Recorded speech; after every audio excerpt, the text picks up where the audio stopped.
La prière pour les défunts n'est pas facultative. Et dans ce sens, nous avons par exemple ici au séminaire le groupe Mon Légion.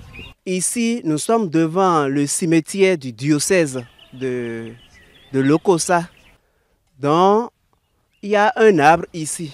Nous nous retrouvons tous les vendredis pour prier pour nos défunts. J'ai adhéré à ce groupe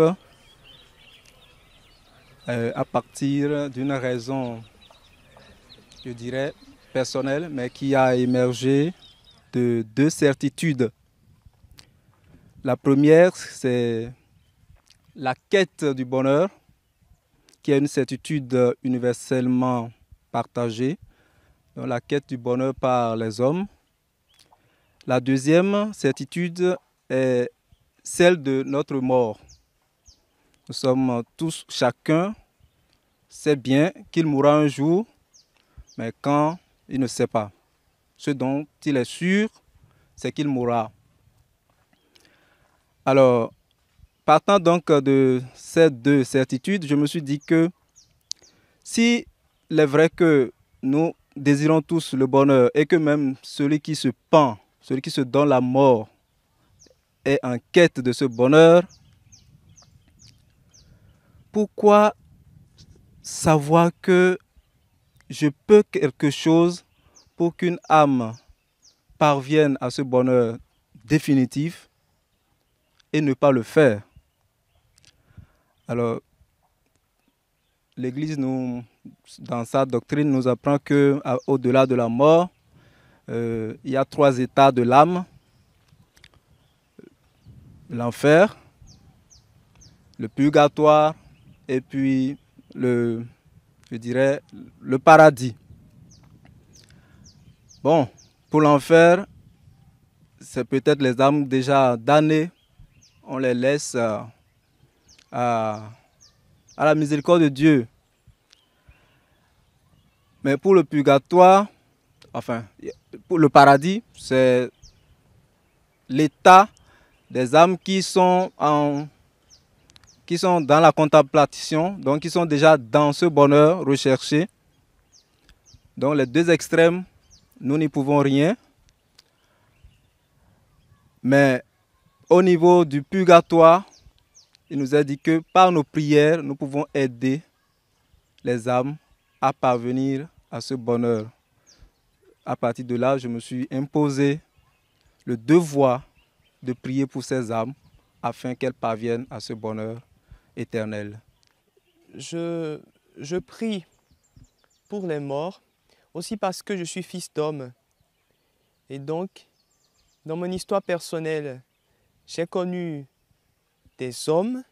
Je suis issu d'une famille qui a été aussi éprouvée et éplorée. Personnellement, j'ai mon père qui est déjà passé dans la vie, je dirais, est déjà entré dans la vie, et pour qui je prie aussi.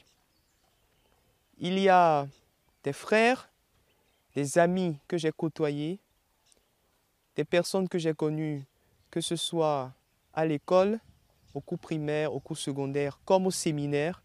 Et parlant du séminaire, il y a l'un de nos condisciples, Christian Fanoudan, qui, sans qu'on ne s'y attende, voilà, également nous a devancé. Parlant de la mort, effectivement, j'ai été éprouvé. L'année à laquelle j'ai effectué ma rentrée au séminaire, au petit séminaire à Saint-Pierre, il y a 14 ans aujourd'hui, c'est cette année-là que mon papa est mort et du séminaire, on m'a appelé pour l'enterrement, pour les obsèques. Bon, ça m'a aussi touché. Et puis, depuis ce temps, je priais petit à petit pour lui. Et comme je le disais tantôt, je souhaite qu'il retrouve le bonheur définitif auprès du Père. Un peu avant d'entrer au séminaire, j'ai perdu aussi mon papa. Donc, récemment même, pendant ces vacances-ci, j'ai perdu l'un des amis avec qui j'ai fait l'université avant de venir au séminaire. Donc, Non, mais la mort est une réalité existentielle. Et tous autant que nous sommes, nous en faisons l'expérience, qui de près, qui de loin. Qu'on soit prêtre, futur prêtre, laïc ou homme, simplement, nous avons un devoir de prier, de penser et de continuer à aimer ceux qui nous ont quittés. Et pour nous chrétiens, c'est la foi d'abord en Jésus, mort et ressuscité, qui fonde notre prière. Ensuite, c'est notre espérance de la vie éternelle, de la vie avec Dieu pour toujours, qui fonde aussi notre espérance. Et c'est aussi la charité, l'amour pour ceux qui sont partis et l'amour pour Dieu, de qui ces âmes sont les fils et les filles qui nous portent aussi à prier pour eux. Dans ce que nous vivons dans ce séminaire, nous souhaitons que d'autres ailleurs aussi en fassent l'espérance en priant, en continuant à aimer pour ceux qui nous ont quittés, puisqu'ils n'ont fait que nous devancer. Ils sont entrés dans la vie et nous sommes en marche vers cette vie.